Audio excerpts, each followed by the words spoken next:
מחר אולי לבוא לשאולים על ידי רצון מנהר.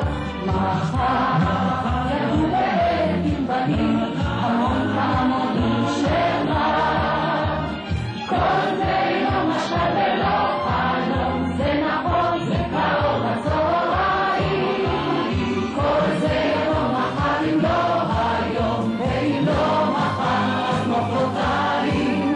מחר ידעו שיקונים ושמיע אותם לעשות מושלם. הרמיות וצבעונים יעלו מתוך ההריסות. כל זה לא משל ולא חלום, זה נכון, זה קרוב בצהריים.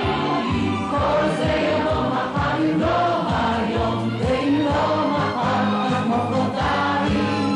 מחר כשהשפה ישוב מדע ליבנו